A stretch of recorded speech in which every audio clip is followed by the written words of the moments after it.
কেমন আছেন সবাই? আশা করছি সবাই খুব ভালো রয়েছেন। স্পার্কিং সাইনাস ক্লিনিক্যাল কথার পক্ষ থেকে আমি ডক্টর শশাঙ্ক। আজকে একটা নতুন টপিক নিয়ে আলোচনা করব। আমরা দেখছি যে বর্ষাকালে প্রচণ্ড হারে এই কেসগুলো আমাদের আউটডোরে আসছে। সেজন্য করেই টপিকটি আজকের আমরা নিয়ে আলোচনা করব। টপিকটি আলোচনা করার আগে আমি সবার কাছে রিকোয়েস্ট করব, যদি আমাদের চ্যানেলে যদি নতুন হয়ে থাকেন, তাহলে চ্যানেলটি সাবস্ক্রাইব করুন।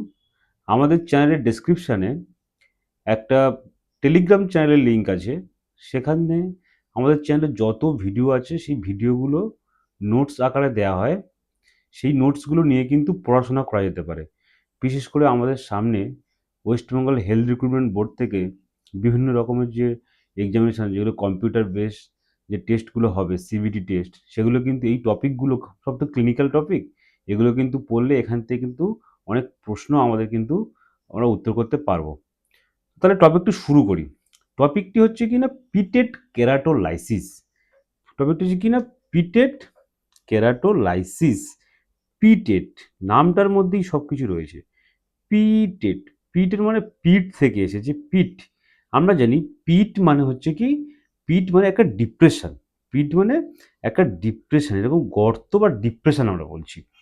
আর কেরাটোলাইসিস, ঠিক আছে, কেরাটোলাইসিস কথাটা যদি আমরা শেষের দিক থেকে পড়ি, কেরাটোলাইসিস তো কে সরি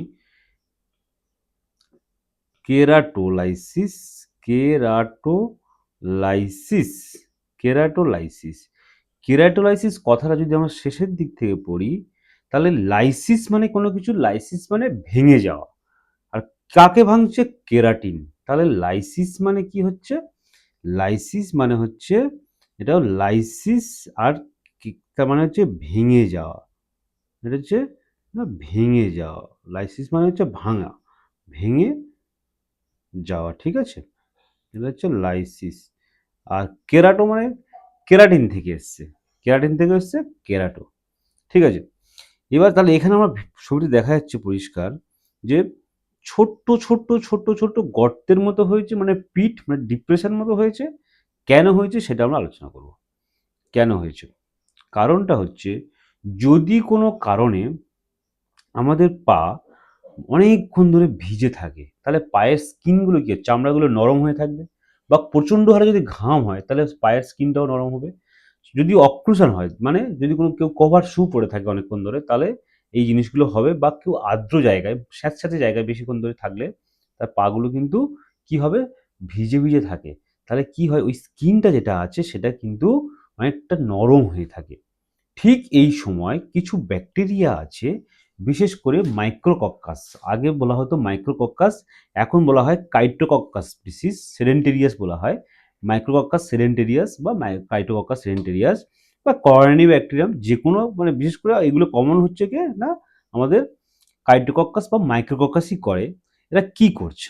এরা এই যে ওয়েদার, মানে ওয়েদার মানে কি, এক্সেসিভ জল বা ঘাম, তারপরে এই বদ্ধ যায় পায়ের পায়ের জুতো, এগুলোর মধ্যে কি হচ্ছে? এগুলো পলিফারেশন হয়, মানে ব্যাকটেরিয়াগুলো বাড়ে। যখন ব্যাকটেরিয়াগুলো প্রচণ্ড হারে বাড়ছে, তখন কি হচ্ছে?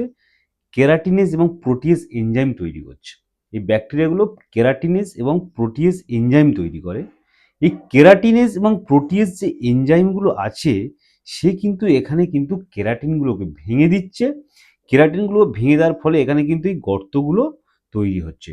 তাহলে গর্ত মানে পিট, পিটেট, এবং কেরাটিন ভেঙে যাচ্ছে মানে কেরাটিন, মানে তার কেরাটোলাইসিস হচ্ছে, ঠিক আছে?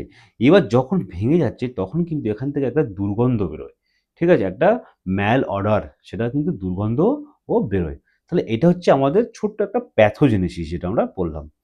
এবার কি আমরা প্রিভেনশন করব এবং কি ড্রাগ পড়াবো, মানে কি ড্রাগ অ্যাকচুয়ালি ইউজ করব, অয়েন্টমেন্ট, সেটা আমরা আলোচনা করব। তাহলে প্রিভেনশনটা সহজেই আমরা বুঝতে পারছি কি না, আমাদের যে ঘাম হচ্ছিল বা আমরা যে জুতো পরছিলাম, সেগুলোকে কি করতে হবে? সেইগুলোকে কমাতে হবে। তাহলে আমরা কভার শু সহজে পরবো না, তাহলে ওপেন শু পরবো, ঠিক আছে? কভার শু বাদ দেবো। আর কি হবে? বেশি আমরা উলের জিনিস পরবো না, কটন পরবো। এবং যা কিছু পরবো সেটা কিন্তু যেন ঘামগুলোকে অ্যাবজর্ব করে নেয়, ঠিক আছে? অ্যাবজর্বটা যেন আর পরিষ্কার করতে হবে সাবান দিয়ে, বিশেষ করে ব্রাশ দিয়ে। কি হবে? ওই যে আমাদের যে ডেড স্কিনগুলো আছে সেগুলো কিন্তু পরিষ্কার করতে হবে যাতে ওখানে ব্যাকটেরিয়া বা ওখানে বসবাস করতে না পারে। ঠিক আছে? এবার সাথে, সাথে আমাদের কি করতে হবে? পা শুকনো রাখতে হবে, ড্রাই রাখতে হবে। ঠিক আছে? এর সাথে, সাথে আমরা একটা অয়েনমেন্ট ইউজ করতে পারি। সেই অয়েনমেন্টটার নাম হচ্ছে হুইটফিল্ড অয়েনমেন্ট। হুইটফিল্ড অয়েনমেন্ট হচ্ছে বেঞ্জোয়িক অ্যাসিড থাকে আর স্যালিসাইলিক অ্যাসিড থাকে। এই হুইটফিল্ড অয়েনমেন্টের বেঞ্জোয়িক অ্যাসিড থাকে হচ্ছে 6% আর স্যালিসাইলিক অ্যাসিড থাকে আমাদের 3%। স্যালিসাইলিক অ্যাসিড থাকে কত? 3%। তাহলে হুইটফিল্ড অয়েনমেন্ট একটা হচ্ছে বেঞ্জোয়িক অ্যাসিড আর একটা স্যালিসাইলিক অ্যাসিড। তাহলে আমাদের এই ছোট্ট টপিকটা হচ্ছে কি না আমাদের হচ্ছে পিটেট কেরাটোলাইসিস। তাহলে পিটেট কেরাটোলাইসিস কেন হয়? তার প্যাথোফিজিওলজি কি?